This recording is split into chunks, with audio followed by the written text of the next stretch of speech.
Welcome to Wisdom for the Day, the podcast where we unpack the timeless wisdom of the book of Proverbs, one bite-sized nugget at a time.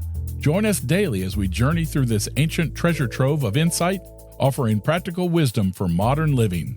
Get ready to start your day with clarity, purpose, and a deeper understanding of life's greatest lessons. This is Wisdom for the Day, your daily dose of Proverbs wisdom.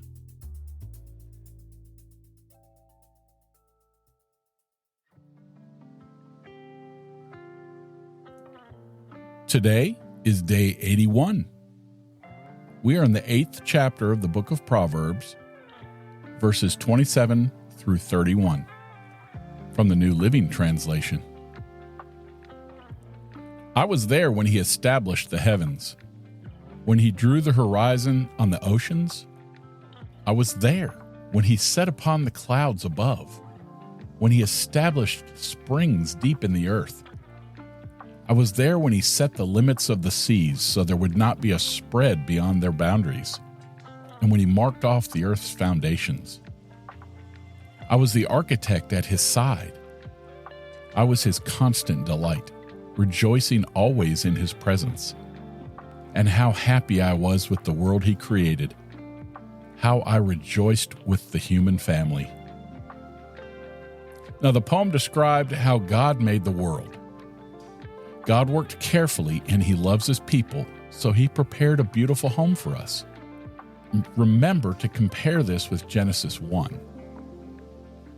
The poem talks about the birth of wisdom, and this is poetry. God worked with wisdom. Solomon continues to compare wisdom with a woman. Together, God and wisdom were glad to see the world. Together, they were happy about God's work. Especially, they were glad to see the people. God made people to be in his image, Genesis 1:26. This means that people should behave like him. People should use wisdom. When people make things, they should be wise. When they lead other people, they should be wise. These verses are also sad. They describe what God wanted. God's plan was that he would live with us, but the people refused God's love. Genesis 3:9-13. They refused wisdom. Jesus died to bring us back to God. We should just trust in God. We should greatly desire God's wisdom.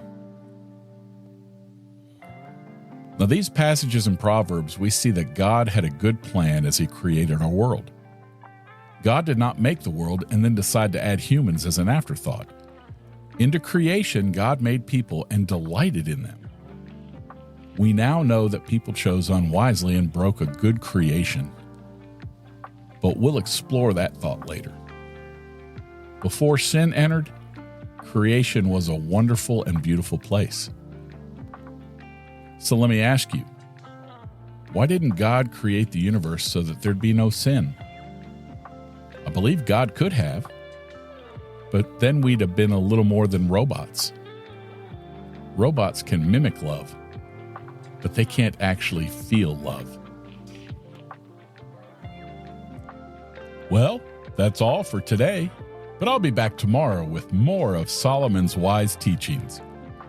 I want to announce that we have a new producer of the show.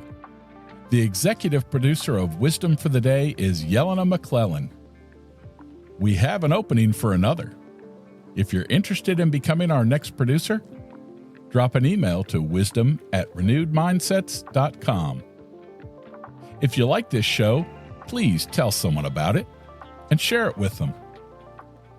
Until tomorrow, I'm Rick. I love you. See ya.